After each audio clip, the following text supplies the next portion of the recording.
नमस्कार दोस्तों, स्वागत है आपका आपके अपने YouTube channel RBSC online classes में। अपन बात कर रहे थे क्लास 10th के साइंस सब्जेक्ट के बारे में, जिसमें हमने पिछले वीडियो के अंदर चैप्टर नंबर 5 है उसको बहुत अच्छे से समझ लिया था। आज अपन बात करेंगे चैप्टर नंबर 5 के जो चैप्टर के अंदर दिए गए प्रश्न है उसके उत्तरों के बारे में, और चैप्टर के लास्ट में दिए गए हैं प्रश्न है उसके उत्तरों के बारे में अपन बात करने वाले हैं। तो चलिए स्टार्ट करते हैं हमारा चैप्टर नंबर 5 के क्वेश्चन आंसर, जिसका नाम है चैप्टर जैव प्रक्रम। तो चलिए देखते हैं सबसे पहले जो चैप्टर के अंदर दिए गए प्रश्न है उसके उत्तर के बारे में, क्योंकि बहुत बार एग्जाम में इनमें से भी क्वेश्चन पूछ लिया जाता है। तो सबसे पहले स्टार्ट करते हैं। हमारा पहला जो क्वेश्चन आपको दिया गया है वो कुछ इस प्रकार दिया है कि बहुकोशिकीय जीवों में ऑक्सीजन की आवश्यकता पूरी करने के लिए विसरण क्यों अपर्याप्त है। देखिएगा, विसरण का मतलब क्या होता है, एक तरह से आप फिल्टर समझ सकते हो।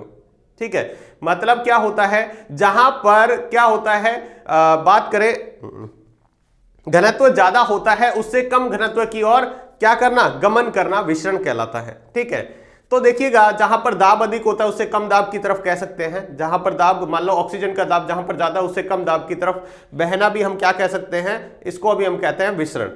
क्या कहते हैं, विसरण। तो देखिएगा अब ये क्या होता है, हम बात करें यहाँ पे बहुकोशिकीय जीव होते हैं उसमें विसरण के द्वारा शोषण क्यों नहीं हो सकता, ऑक्सीजन की आवश्यकता पूरी क्यों नहीं हो सकती। देखो हमारे जैसे बहुकोशिकीय जीव में विसरण द्वारा ऑक्सीजन की आपूर्ति नहीं हो सकती। क्यों नहीं हो सकती, क्योंकि विसरण द्वारा ऑक्सीजन उन्हीं कोशिकाओं तक पहुंच सकता है जो वायु के संपर्क में होती है। देखिएगा वहां तक ऑक्सीजन कहां तक पहुंच जाएगा, जैसे मेरे हाथ के बाहर वाली कोशिकाएं हैं यहां से तो ऑक्सीजन यहां तक पहुंच पाएगी, लेकिन हमारे बॉडी के अंदर इंटरनल पार्ट में जो कोशिकाएं हैं वहां तक ऑक्सीजन वो नहीं पहुंच पाएगी। ठीक है, तो ऑक्सीजन नहीं पहुंच सकती है, जो वायु के संपर्क में है उन्हीं तक पहुंच पाएगी। हमारे आंतरिक अंगों में कोशिकाएं उन तक वायु से दूर गहराई में है, जिसकी वजह से वहां पर विसरण द्वारा क्या नहीं हो सकता, ऑक्सीजन नहीं पहुंच सकती, उनको ऑक्सीजन नहीं मिल सकती। ठीक है, जिसको अगर विसरण द्वारा उन्हीं कोशिकाओं में शोषण हो सकता है जो डायरेक्ट क्या है, वायु के या फिर बाहर ऑक्सीजन के संपर्क में रहे।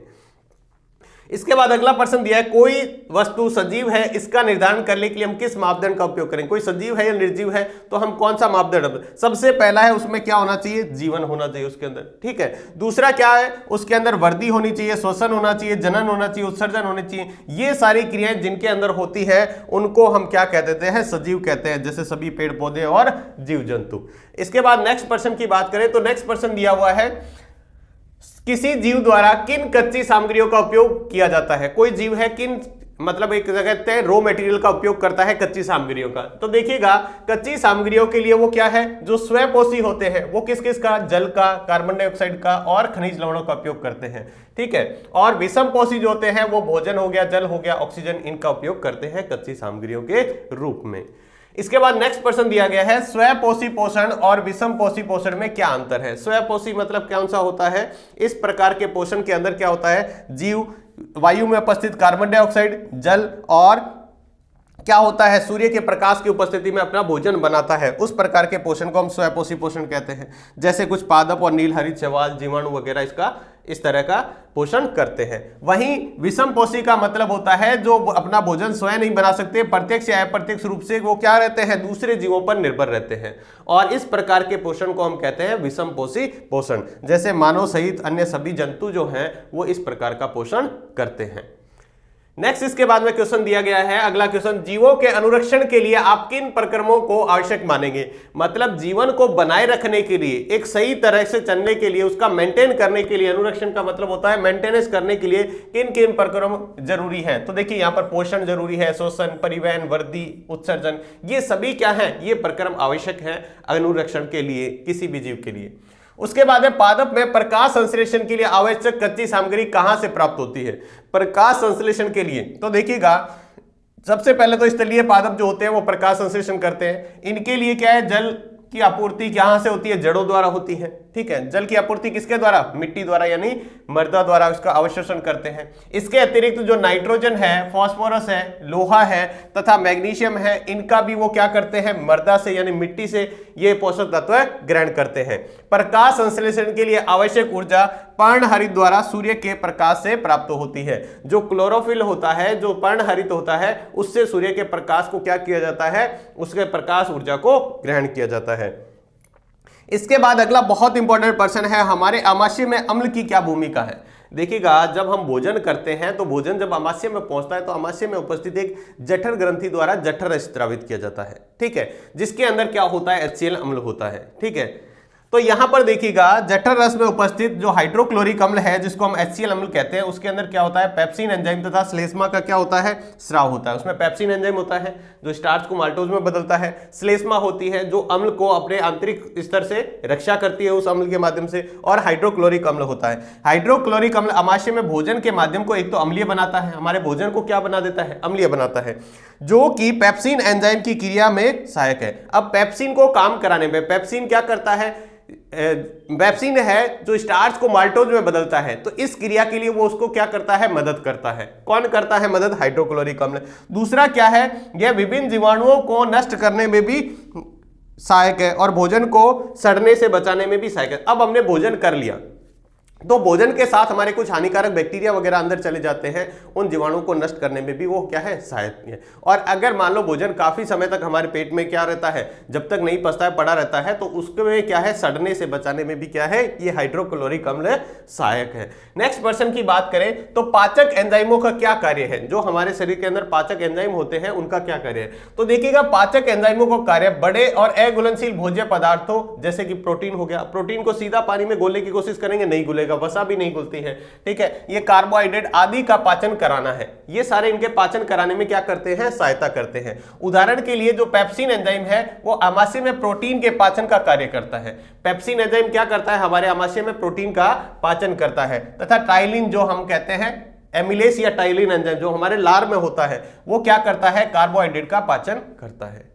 तो जो हम एंजाइम की बात करते हैं, पाचक एंजाइम हमारे जो पोषक तत्व हैं उनको पचाने में क्या करते हैं, सहायता करते हैं। नेक्स्ट दिया हुआ है पचे हुए भोजन को अवशोषित करने के लिए क्षुद्रांत को कैसे अभिकल्पित किया गया है। देखो क्षुद्रांत यानी छोटी आंत को कैसे, अब भोजन पच गया है उसको क्या करना है, अवशोषण करना है, तो उसके लिए छोटी आंत में क्या होता है, देखिएगा जब भोजन छोटी आंत के अंतिम भाग में पहुंचता है तो वहां पर क्या होता है, इस भाग में उंगली नुमा परवर्ध होते हैं छोटे छोटे, जिनको हम दीर्घरोम कहते हैं। क्या कहते हैं, दीर्घरोम। ये भोजन का अवशोषण कर शरीर की प्रत्येक कोशिकाओं तक पहुंचाते हैं। इसका उपयोग ऊर्जा प्राप्त करने के लिए, नए ऊतकों के निर्माण के लिए और पुराने ऊतकों की मरम्मत के लिए होता है।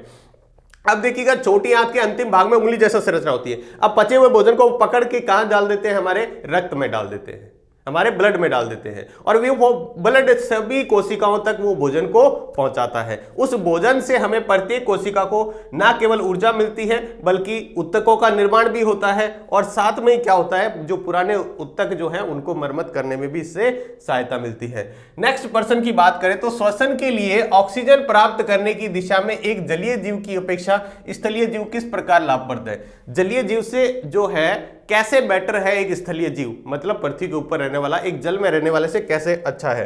तो देखिएगा श्वसन के लिए ऑक्सीजन प्राप्त करने की दिशा में एक जलीय जीव की अपेक्षा स्थलीय जीव लाभप्रद है, क्योंकि जल में विलय ऑक्सीजन की मात्रा बहुत कम होती है। आपको पता है जल के अंदर रहने वाले जीव उतनी ही ऑक्सीजन ले पाते हैं जो जल के अंदर घुली हुई है, ठीक है, और जल के अंदर कम होती है। वायु में ऑक्सीजन की मात्रा क्या है, बहुत, वायु की तुलना में उसकी मात्रा क्या है, बहुत कम है। एक तो हम हवा के अंदर यहाँ वायुमंडल की बात करें तो यहाँ पर ऑक्सीजन की मात्रा बहुत है।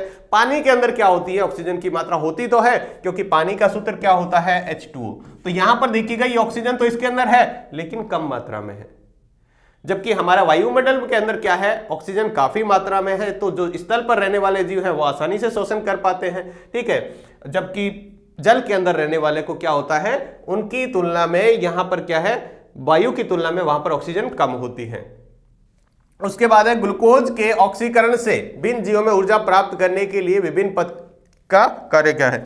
देखिए विभिन्न जीवों में ग्लूकोज के ऑक्सीकरण से प्राप्त ऊर्जा, देखो क्या होता है, ग्लूकोज से क्या होता है, ग्लूकोज के ऑक्सीकरण से हमें ऊर्जा प्राप्त होती है, ठीक है, जो वायवीय और अवायवीय शोषण का पद का प्रयोग करते हैं। दोनों में ही देखो अवायवीय शोषण में भी होता है ग्लूकोज और वायवीय में होता है, दोनों में क्या होता है, उसके द्वारा ग्लूकोज से हमें क्या मिलती है, ऊर्जा मिलती है। वायवीय शोषण में जीव को अधिक मात्रा में ऊर्जा मिलती है, जबकि अवायवीय शोषण में क्या होती है, कम मात्रा में ऊर्जा मिलती है।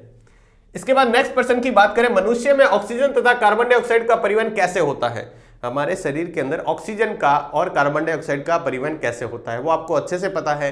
हमारे फेफड़ों में हम जो सांस लेते हैं वो फेफड़ों में जाता है, वहां पर ऑक्सीजन को क्या करता है, ब्लड लेता है, और ब्लड के द्वारा हमारे शरीर के सभी भागों तक किसको पहुंचाया जाता है, ऑक्सीजन को पहुंचाया जाता है। और वही ब्लड क्या होता है, कार्बन डाइऑक्साइड को लाकर भी हमारी कुपिकाओं में छोड़ता है। तो देखिएगा, जब हम सांस अंदर लेते हैं तो हमारी पसलियां ऊपर उठती है और हमारा डायफ्राम चपटा हो जाता है, जिसके कारण वक्ष गुहिका बड़ी हो जाती है, हमारा चेस्ट जो है वो फूल जाता है। इसके कारण वायु फुफ्फुस के अंदर चली जाती है, हमारे जो हमने सांस लिया है वो हमारे फेफड़ों के अंदर चला गया है और कुपिकाएं भर जाती हैं। रुधिर शेष शरीर की CO2 यानी कार्बन डाइऑक्साइड कुपिकाओं को छोड़ने के लिए लाता है और रुधिर वाहिकाएं कुपिकाओं से ऑक्सीजन को लेकर शरीर के सभी कोशिकाओं तक पहुंचाती है।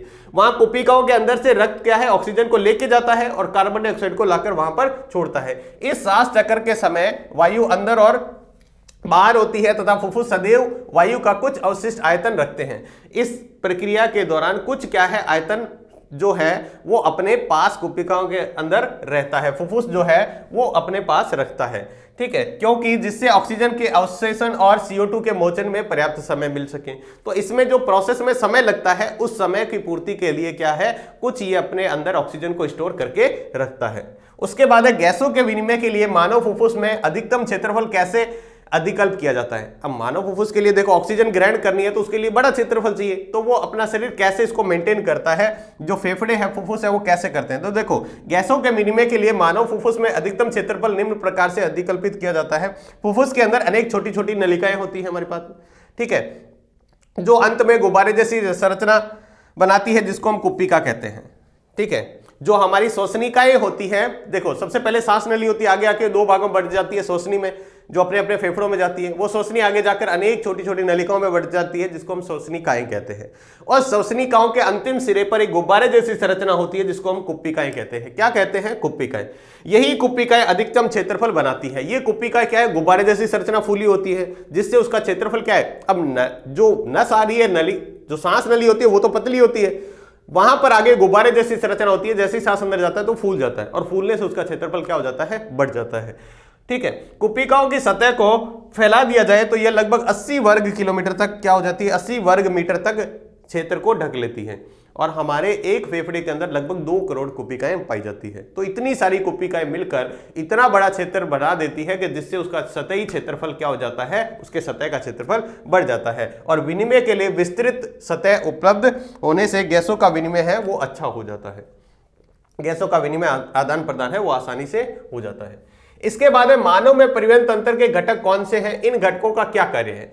जो मानव की बात करें, परिवहन तंत्र के अंदर कौन कौन से घटक आते हैं, तो देखिएगा इसके अंदर जो घटक आते हैं उनकी बात करें तो सबसे पहला भाग है हमारा रुधिर, रक्त। रुधिर भोजन, ऑक्सीजन तथा वर्ज्य पदार्थ का हमारे शरीर में परिवहन करता है। रुधिर क्या करता है, हमारे शरीर में भोजन का वहन, लाने ले जाने का काम, ऑक्सीजन को ले जाने का काम, और वर्ज्य पदार्थों का परिवहन रुधिर द्वारा होता है। रुधिर में एक तरल माध्यम होता है जिसे हम प्लाज्मा कहते हैं, प्लेज्मा कहते हैं, और दूसरा जो होता है उसके अंदर जिसका हम कहते हैं ठोस भाग होता है, जिसके अंदर आरबीसी, डब्ल्यूबीसी, प्लेटलेट्स ये होती हैं, ठीक है। प्लाज्मा भोजन, कार्बन डाइऑक्साइड तथा नाइट्रोजनी वर्ज्य पदार्थों का क्या करता है, विलीन रूप से परिवहन करता है। उसके बाद है दूसरा भाग है हृदय। यह एक चतुष्ट कोशीय यानी 4 कोशिकीय, पेशीय और स्पंदशील संरचना होती है। 4 कोष्ठ होते हैं। हृदय के कितने भाग होते हैं, 4 भाग होते हैं, ठीक है। एक पेशीय मतलब मांसपेशियों से, और स्पंदनशील मतलब क्या है, धड़कने वाला, स्पंजी टाइप का होता है, जो निरंतर धड़कने और पंप करते हुए संकुचन और अनुस्थलीन द्वारा रुधिर को पंप करता है, मतलब रुधिर को पंप करने का काम ये करता है। उसकी बात होती है रुधिर वाहिकाएं। रुधिर वाहिकाएं आपको पता है 2 प्रकार की होती है, एक होती है धमनी और एक होता है सिरा। धमनी वे रुधिर वाहिकाएं होती है जो रुधिर को हृदय से सभी अंगों तक पहुंचाती है। धमनी किसे कहते हैं, जो हृदय से दूसरे अंगों तक रक्त पहुंचाने का काम करती है, उसको धमनी कहते हैं। और जो शरीर के सभी भागों से रक्त को वापस हृदय के अंदर फिल्टर करने के लिए लेके आती है, उनको हम क्या कहते हैं, उनको हम सिराएं कहते हैं। क्या कहते हैं, सिराएं। इसके अलावा एक और तरल पदार्थ होता है जिसको हम लसिका कहते हैं। यह एक तरल उत्तकीय द्रव है जो वसा, अम्ल तथा ग्लिसरॉल के अवशोषण के आहार नाल में करता है तथा शरीर के विभिन्न अंगों में पहुंचाने का कार्य भी इसके द्वारा होता है। इसके अतिरिक्त पोषक व अपशिष्ट पदार्थों के परिवहन में भी यह कार्य करता है। कौन, लसिका। इसके बाद अगला दिया हुआ है स्तनधारी तथा पक्षियों में ऑक्सीजन तथा विऑक्सीजनित रुधिर अलग करना क्यों आवश्यक है। हम बात करें जो स्तनधारी जीव हैं या फिर पक्षियों में ऑक्सीजन और बिना कार्बन डाइऑक्साइड, ऑक्सीजन मतलब ऑक्सीजनित मतलब जिसमें ऑक्सीजन हो, और वी ऑक्सीजनित मतलब जिसमें ऑक्सीजन नहीं हो, मतलब क्या होगा, कार्बन डाइऑक्साइड। उनको अलग करना क्यों जरूरी है?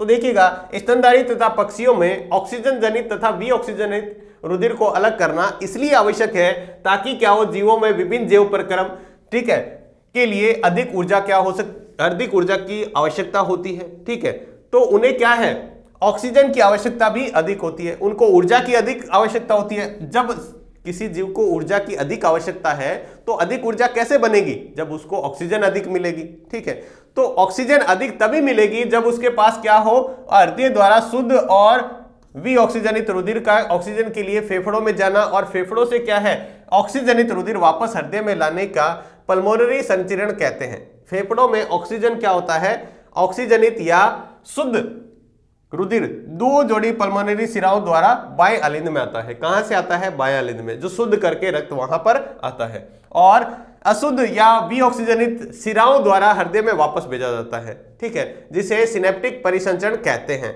यहां पर देखिएगा, जो ऑक्सीजनित और वी ऑक्सीजनित रुधिर को अलग किए बिना शुद्ध रुधिर प्राप्त नहीं होगा। अगर हम ऐसा नहीं करेंगे तो हमारा शुद्ध और अशुद्ध रक्त जो है अलग अलग नहीं हो पाएगा और हमारे शरीर में अच्छी ऑक्सीजन मात्रा नहीं मिल पाएगी, जिससे हमें उतनी ऊर्जा नहीं मिलेगी।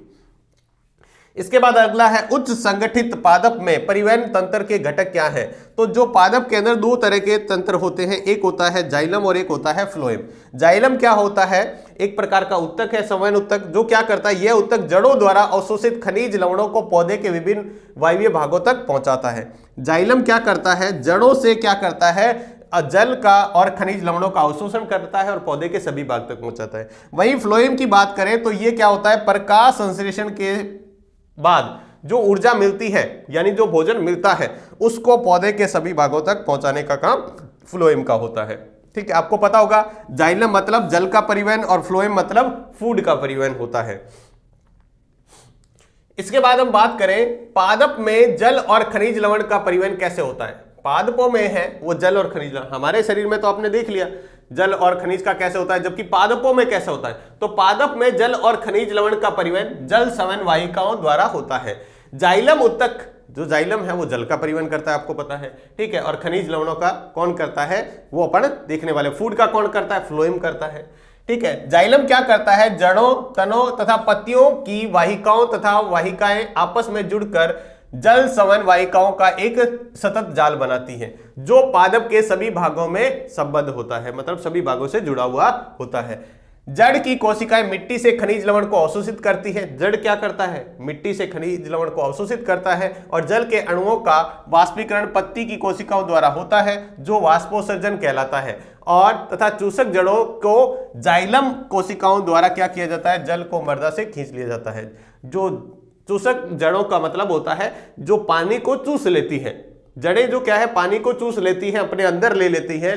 ठीक है, जो क्या होता है, जाइलम उत्तक की कोशिकाएं हैं, ऐसा काम जाइलम कोशिकाएं हैं वो ऐसा काम करती हैं। तो जाइलम जो है वो जल के और खनिज लवणों के परिवहन में सहायक है। पादप में भोजन का स्थानांतरण कैसे होता है? पादपों में भोजन का हमारे भोजन में तो हमने देख लिया, जो पाचन तंत्र होता है उसके कुछ अंग होते हैं, वो भोजन का स्थानांतरण करते हैं, पाचन में सहायता करते हैं।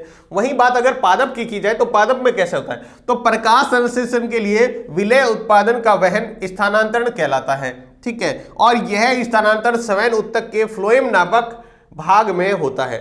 अब पादप में भोजन का जो स्थानांतरण है वो किसके द्वारा होता है, भोजन यानी हम जिसको कहते हैं फूड, क्या कहते हैं, फूड, और फूड मतलब होता है फ्लोएम।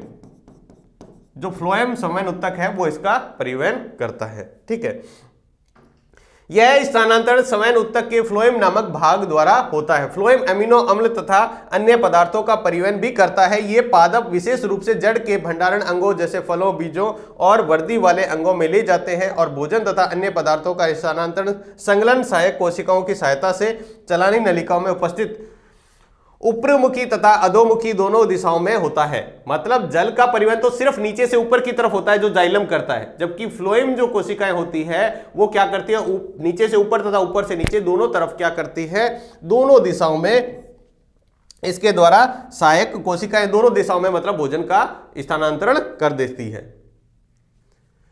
इसके बाद देखिएगा नेक्स्ट दिया हुआ है वर्गाणु या नेफ्रॉन की रचना और क्रियाविधि का वर्णन कीजिए। ये बहुत इंपॉर्टेंट क्वेश्चन है, ध्यान से देखिएगा, बहुत ही महत्वपूर्ण क्वेश्चन है, बहुत ज्यादा बार पूछा गया क्वेश्चन है। आपसे पूछा जाएगा वर्गाणु की संरचना यानी नामांकित चित्र बनाकर इसकी क्रियाविधि को समझाइए। ठीक है, तो देखिएगा हम बात करें नेफ्रॉन या वर्गाणु है, ये क्या होता है पहले इसके बारे में पढ़ते हैं। तो देखिएगा प्रत्येक वृक्क में अनेक असूक्ष्म छोटी नलिकाएं होती है, प्रत्येक वृक्क में। ठीक है, प्रत्येक किडनी के अंदर बात करें या नेफ्रॉन के अंदर बात करें तो किडनी के अंदर क्या होती है, हमारे वृक्क के अंदर क्या होती है, बहुत सारी छोटी छोटी नलिकाएं होती है जो फिल्टर करने का काम करती है। ठीक है, जिनको हम वृक्काणु या नेफ्रॉन कहते हैं। नेफ्रॉन को उत्सर्जन तंत्र की इकाई भी कहा जाता है, अच्छे से याद रखना है, 1 नंबर का प्रश्न यहां से भी बनता है। और प्रत्येक वृक्क के अंदर लगभग 10 लाख वृक्काणु या नेफ्रॉन होते हैं हमारे एक किडनी के अंदर। अब देखिएगा इसके अंदर इसकी संरचना की बात करें तो यहां पे इसके भाग होते हैं बोमन संपुट, ग्लोमेरुलस, समीपस्थ कुंडलित भाग, हेनले का लूप और दूरस्थ कुंडलित भाग। देखिएगा इसका डायग्राम आप बनाओ तो कुछ इस तरह से बना सकते हो आप, जरूरी नहीं है एकदम वैसा का वैसा आपको जैसे एग्जाम आपकी बुक में बना हुआ है वैसा बनाना बहुत मुश्किल है, तो वैसे बनाने की बजाय हम क्या करते हैं, कुछ इस तरह का डायग्राम बनाते हैं।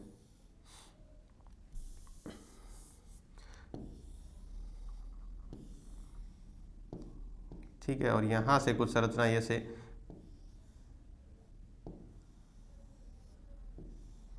और आगे जाकर ये संग्रह वाहिनी में जुड़ जाती है। ठीक है, और यहां पर एक उलझी हुई संरचना होती है। तो ये देखो ये भाग होता है बोमन संपुट। ठीक है, अंदर वाला भाग होता है ग्लोमेरुलस। ठीक है, ये वाला भाग कहलाता है समीपस्थ कुंडलित भाग, ये होता है हेनले का लूप, ये होता है दूरस्थ कुंडलित भाग। ठीक है, आपको ऐसी संरचना बनानी है।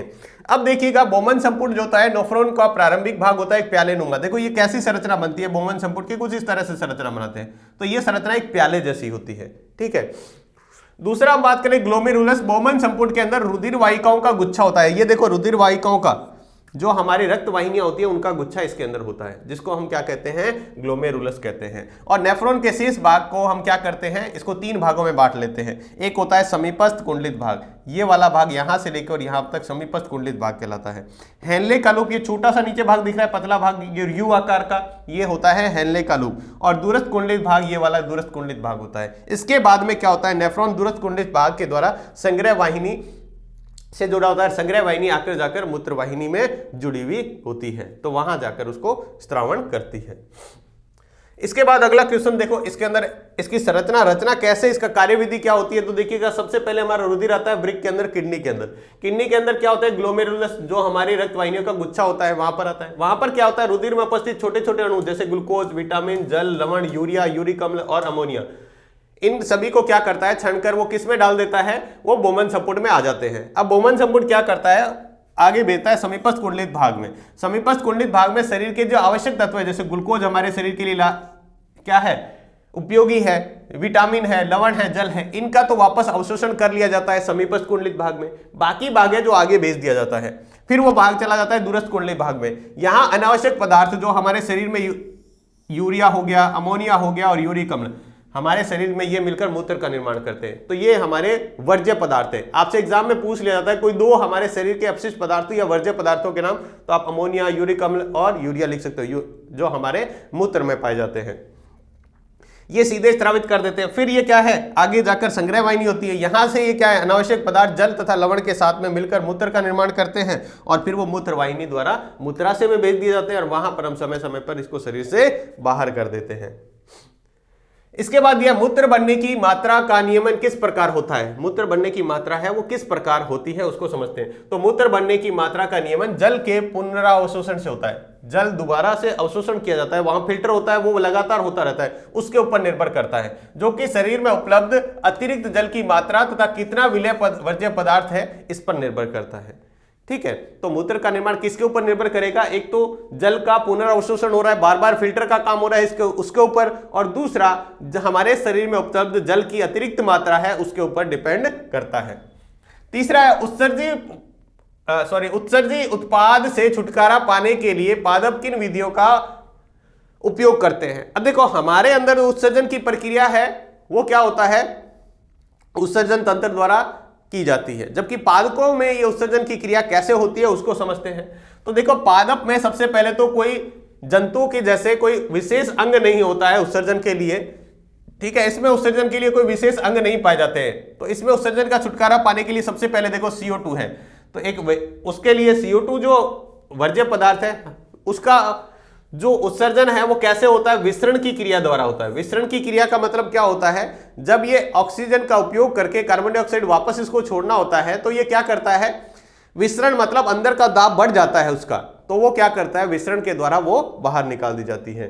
दूसरा है जैसे पत्तियों को, छाल को, पुष्प को और फल में क्या कर दिए जाते हैं, अपशिष्ट पदार्थ भेज दिए जाते हैं। और ये आपको पता है हर मौसम में एक बार पतझड़ की मौसम आती है, फल आप पकने के बाद अलग हो जाता है, छाल धीरे धीरे पौधे के एक निश्चित समय बाद में अलग होती रहती है, नहीं आती रहती है, तो इसमें वो अपने अपशिष्ट पदार्थ डाल देता है जिससे वो पौधे से अलग हो जाता है। उसके द्वारा कुछ अवशिष्ट पदार्थों को जड़ों द्वारा मिट्टी में भी स्रावित कर दिया जाता है। और वाष्पोत्सर्जन द्वारा जो पौधे के अंदर जिस समय उस समय श्वसन की क्रिया होती है पौधे के, उस समय रंध्र जो खुलते हैं तब पादप में जल की मात्रा की बहुत ज्यादा आवश्यकता होती है, और फिर जब जल की मात्रा नहीं होती तो वो एक अपशिष्ट होता है और फिर उसको वाष्पोत्सर्जन की क्रिया द्वारा शरीर से बाहर कर दिया जाता है। और इसके बाद जो गोंद, रेजिन, टेनिन जो पदार्थ होते हैं, आपने देखा होगा पौधे के जो गोंद वगैरह जो पदार्थ लगते हैं ये भी एक पौधे का अपशिष्ट है जो उसको अलग करने में सहायक है। उसके बाद हम बात करते हैं जो हमारे पाठ्य पुस्तक यानी किताब के अंदर दिए गए प्रश्न है उनके आंसर के बारे में। ठीक है, जो क्वेश्चन लास्ट में दिए गए क्वेश्चन है उसके बारे में। सबसे पहले मानव वृक्क एक तंत्र का भाग है। वृक्क कौन से तंत्र का भाग है आपको पता है, उत्सर्जन तंत्र का। उत्सर्जन तंत्र की इकाई होती है वृक्क, किडनी। इकाई क्या होती है, वृक्काणु यानी किडनी होती है। लेकिन यहां पर पूछा गया वृक्क किस तंत्र का भाग है। पौधे में जाइलम उत्तरदायी है, तो जाइलम किसके लिए है, जाइलम से जल से याद रखना है, जाइलम मतलब जल से। स्वपोषी पोषण के लिए आवश्यक है कार्बन डाइऑक्साइड, पर्णहरित, सूर्य का प्रकाश, ये सभी, तो ये सभी आवश्यक है। नेक्स्ट प्रश्न दिया, पाइरुवेट के विखंडन में कार्बन डाइऑक्साइड, जल तथा ऊर्जा की प्राप्ति होती है, यह क्रिया कहां पर संपन्न होती है। तो ये देखो एक वायवीय श्वसन है, और वायवीय श्वसन आपको पता है कहां पर होता है, माइटोकॉन्ड्रिया में। पाइरुवेट के विखंडन से कार्बन डाइऑक्साइड, जल और ऊर्जा बनती है जो माइटोकॉन्ड्रिया में संपन्न होती है। कई बार ये ऑब्जेक्टिव टाइप सेम के सेम एग्जाम में पूछ ले जाते हैं, तो इनकी भी अच्छे से प्रैक्टिस करनी है। उसके बाद दिया है हमारे शरीर में वसा का पाचन कैसे होता है और यह प्रक्रम कहां होता है। जो वसा है, फैट है, उसका पाचन कैसे होता है। तो हमारे शरीर में वसा का पाचन आहार नाहाल में लाइपेज एंजाइम द्वारा किया जाता है। किसके द्वारा, लाइपेज एंजाइम द्वारा किया जाता है। लाइपेज एंजाइम क्या करता है, हमारे इमल्सीकृत वसा को पहले वसा को क्या करता है, इमल्सीकरण किया जाता है, फिर उसको पचाने में लाइपेज एंजाइम है वो काम करता है। पित्त रस में उपस्थित पित्त लवण द्वारा इमल्सीकरण करने से जठर रस, अग्नाशयी रस और आंतर रस लाइपेज एंजाइम उपस्थित होता है। यह एमल्सीकृत वसा को वसीय अम्ल तथा ग्लिसरॉल में बदल देता है, और इस प्रकार वसा का क्या होता है, पाचन होता है। भोजन में पाचन में लार की क्या भूमिका है, भोजन पचाने में लार की क्या भूमिका है, बहुत इंपॉर्टेंट प्रश्न है। तो देखिएगा लार की क्या क्या भूमिका होती है। तो सबसे पहले यह भोजन को गीला व चिकना करने में सहायक है। जैसे ही लार मिक्स होती है तो भोजन चिकना और गीला होता है, जो हमारे निगलने में क्या हो जाता है, उससे आसानी होती है। दूसरा क्या है, उसमें उपस्थित टाइलिन एंजाइम जो है वो स्टार्च को माल्टोज में बदलता है। हमारे लार में जो एमिलेस या टाइलिन एंजाइम होता है, एमिलेस कह दो या टाइलिन कह दो, एक ही बात है, जो हमारे लार में उपस्थित होता है वो स्टार्च को माल्टोज में बदलता है। और लार में उपस्थित लाइसोसाइम जीवाणु जो अन्य सूक्ष्म जीवों को नष्ट करने में भी सहायक है, जो हानिकारक जीव होते हैं उनको नष्ट करने में सहायक है। और लार दांतों के बीच में फंसे अन्न के कणों को निकालने में भी क्या है, सहायक है। हमारे दांतों के बीच में जो कण फंस जाते हैं वो लार द्वारा निकालने में सहायक है। उसके बाद है स्वपोषी पोषण के लिए आवश्यक परिस्थितियां कौन सी हैं, उनके उपोत्पाद क्या है, उपोत्पाद। तो देखिए स्वपोषी पोषण के लिए आवश्यक परिस्थितियां, उसके लिए जल की आवश्यकता होती है, कार्बन डाइऑक्साइड की आवश्यकता होती है, पर्णहरित और सूर्य के प्रकाश की आवश्यकता होती है। इनका मुख्य उत्पाद जो है वो कौन सा है, ग्लूकोज है। कौन सा है, ग्लूकोज। और सह उत्पाद जो है वो है ऑक्सीजन। देखो पौधे के जीव जो है वो क्या उत्पाद बनाता है, CO2 और जल मिलकर सूर्य के प्रकाश की उपस्थिति में क्या बनाते हैं, ग्लूकोज और साथ में ऑक्सीजन बनाते हैं। तो इसका उत्पाद जो बनता है वो क्या है, ग्लूकोज और ऑक्सीजन। इसके बाद है वायवीय और अवायवीय श्वसन में अंतर लिखकर कुछ जीवों के नाम लिखने। बहुत इंपॉर्टेंट प्रश्न है, very very very important question. तो देखिएगा यहां पर दिया वायवीय, अवायवीय श्वसन और वायवीय श्वसन। यहां ध्यान रखना अवायवीय श्वसन लिखा हुआ है। क्या लिखा हुआ है, ये अवायवीय श्वसन है। तो देखो सबसे पहले अवायवीय श्वसन की बात करें तो ये क्या होता है, ऑक्सीजन की अनुपस्थिति में होता है। नाम ये अवायवीय ऑक्सीजन की अनुपस्थिति में, जबकि ये ऑक्सीजन की उपस्थिति में होता है। दूसरा क्या है, इसमें एथेनॉल, CO2 और ऊर्जा बनती है। अवायवीय श्वसन में एथेनॉल बनता है, CO2 बनती है और ऊर्जा बनती है, जबकि वायवीय में जल, CO2 और ऊर्जा बनती है। ये क्या होता है, इसमें कम ऊर्जा मिलती है। इसमें कितनी ऊर्जा मिलती है, सिर्फ 2 ATP, जबकि इसमें कितनी होती है, 38 ATP ऊर्जा मिलती है। तो कितनी ज्यादा है इससे ऊर्जा, वायवीय श्वसन में अधिक ऊर्जा मिलती है। ये यीस्ट कोशिकाओं में, ये कौन सी कोशिकाओं में, किस प्रकार की कोशिकाओं में, यीस्ट कोशिकाओं में पाया जाता है, जबकि ये हमारे कोशिका के माइटोकॉन्ड्रिया में संपन्न होती है। यह श्वसन निम्न श्रेणी के जीवों में, छोटे या एक कोशिकीय जीव जो बहुत छोटे जीव होते हैं, सूक्ष्म जीव होते हैं, उसमें यह इस प्रकार का श्वसन पाया जाता है, जबकि ये उच्च श्रेणी के जीवों में वायवीय श्वसन पाया जाता है। तो ये आप इसको अच्छे से याद रख सकते हैं, इसका अंतर। नेक्स्ट क्वेश्चन दिया गया है, श्वसन के अधिकतम विनिमय के लिए कुप्पिकाएं किस प्रकार अधिकल्पित है। सेम पर्सन हमने 13 नंबर पर्सन पढ़ा था, जो फुफ्फुस है वो किस प्रकार अपना क्षेत्र है, सतही क्षेत्र है, वो बढ़ा लेते हैं। तो वही पर्सन है, देखो फुफ्फुस के अंदर अनेक छोटी छोटी नलिकाएं होती है जो अंत में गुब्बारे जैसी संरचना या फिर कुप्पिकाएं बनाती है। ठीक है, ये कुप्पिकाएं अधिकतम क्षेत्रफल बनाती है। कुप्पिकाओं का सतही को फैला दिया जाए तो ये लगभग क्या होता है, 80 वर्ग क्षेत्र को क्या कर लेती है, 80 वर्ग मीटर क्षेत्र को ढक लेती है, यानी इतना सतही क्षेत्रफल हमारे फेफड़ों के अंदर होता है। विनिमय के लिए विस्तृत सतह उपलब्ध पर गैसों का विनिमय है वो अच्छा हो जाता है। अगला प्रश्न बहुत इंपॉर्टेंट दिया गया है, हमारे शरीर में हीमोग्लोबिन की कमी के क्या परिणाम हो सकते हैं। अगर हमारे शरीर में हीमोग्लोबिन की कमी हो जाए तो इसके क्या परिणाम होंगे। तो देखिएगा, हमारे शरीर में हीमोग्लोबिन का प्रमुख कार्य फेफड़ों से ऑक्सीजन ग्रहण करके शरीर के विभिन्न भागों तक पहुंचाने का काम है। हीमोग्लोबिन का स्पेशल काम है कि वो हमारे शरीर से क्या करेगा, ऑक्सीजन ग्रहण करेगा, क्योंकि हमारे हीमोग्लोबिन हमारे रक्त में पाया जाता है। हमारे रक्त का लाल कलर भी हीमोग्लोबिन के कारण होता है। आपसे पर्सन पूछे ले जाए हमारे रक्त का लाल कलर किसके कारण होता है, तो हीमोग्लोबिन के कारण। और ये हीमोग्लोबिन ही है जो हमारे ऑक्सीजन को लेकर सभी कोशिकाओं तक पहुंचाने का काम करता है। ठीक है, जो शरीर के विभिन्न संचरण में इसी माध्यम में होता है। इसकी अनुपस्थिति में हमारे शरीर में क्या हो जाएगा, ऑक्सीजन का परिवहन बंद हो जाएगा, ऑक्सीजन जा ही नहीं पाएगी, जिससे हमारा जीवित रहना भी क्या हो जाएगा, बहुत मुश्किल हो जाएगा। और इसकी कमी से, हीमोग्लोबिन की कमी से जो रोग होता है, जिसको हम एनीमिया रोग कहते हैं, क्या कहते हैं, एनीमिया रोग जो है वो कहा जाता है। आपसे प्रश्न पूछ लिया जाता है हीमोग्लोबिन की कमी से कौन सा रोग होता है, तो एनीमिया रोग होता है। उसके बाद अगला दिया है, मनुष्य में दोहरा परिसंचरण की व्याख्या कीजिए और इसके क्यों आवश्यकता है। दोहरा परिसंचरण क्यों आवश्यक है, तो देखिएगा, सबसे पहले हम बता देते हैं दोहरा परिसंचरण होता क्या है। तो देखिए, हमारे शरीर में 2 अलिंद और 2 नीले पाए जाते हैं, जो मनुष्य में क्या करता है, शुद्ध और अशुद्ध रक्त को अलग अलग करने का काम करता है। मनुष्य में रुधिर परिसंचरण में रुधिर को हृदय में से 2 बार गुजरना पड़ता है। पहली बार में समस्त अशुद्ध रक्त जो हमारे शरीर में सारी की सारी कोशिकाओं ने जो हमारे रक्त में से जो CO2 को ऑक्सीजन को यूज कर लिया है, अब उसके बाद में जो कार्बन डाइऑक्साइड बनी है उस सभी को लेके आके कहां पर लेके आती है, हमारे हृदय में लेके आती है। तो पहली बार हृदय में आया, फिर दूसरी बार में क्या करता है, हृदय उसको भेजता है हमारे फेफड़ों में, और फेफड़े उसको शुद्ध करते हैं, फिर वो ऑक्सीजन मिलाकर वापस लेके आता है, फिर से हृदय में आता है। तो एक चक्कर पूरा होने में क्या होता है, रक्त को 2 बार हृदय में से गुजरना पड़ता है, इसलिए इसको दोहरा परिसंचरण कहते हैं। क्या कहते हैं, दोहरा परिसंचरण। और दोहरा परिसंचरण की आवश्यकता क्यों है, आपको पता है, हृदय का दायां और बायां भाग ऑक्सीजनित और विऑक्सीजनित रुधिर को मिलने से रोकने में भी सहायता करता है,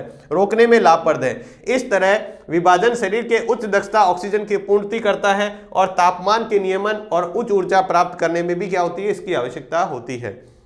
इसलिए मनुष्य में दोहरा परिसंचरण जरूरी है, क्योंकि इससे क्या होता है, हमारा शुद्ध और अशुद्ध रक्त अलग अलग रहता है, जिससे हमें अच्छी मात्रा में ऊर्जा मिल पाती है, क्योंकि हमें इससे ज्यादा मात्रा में ऑक्सीजन मिलेगी, जिससे हमें ऊर्जा भी अधिक मात्रा में मिलेगी।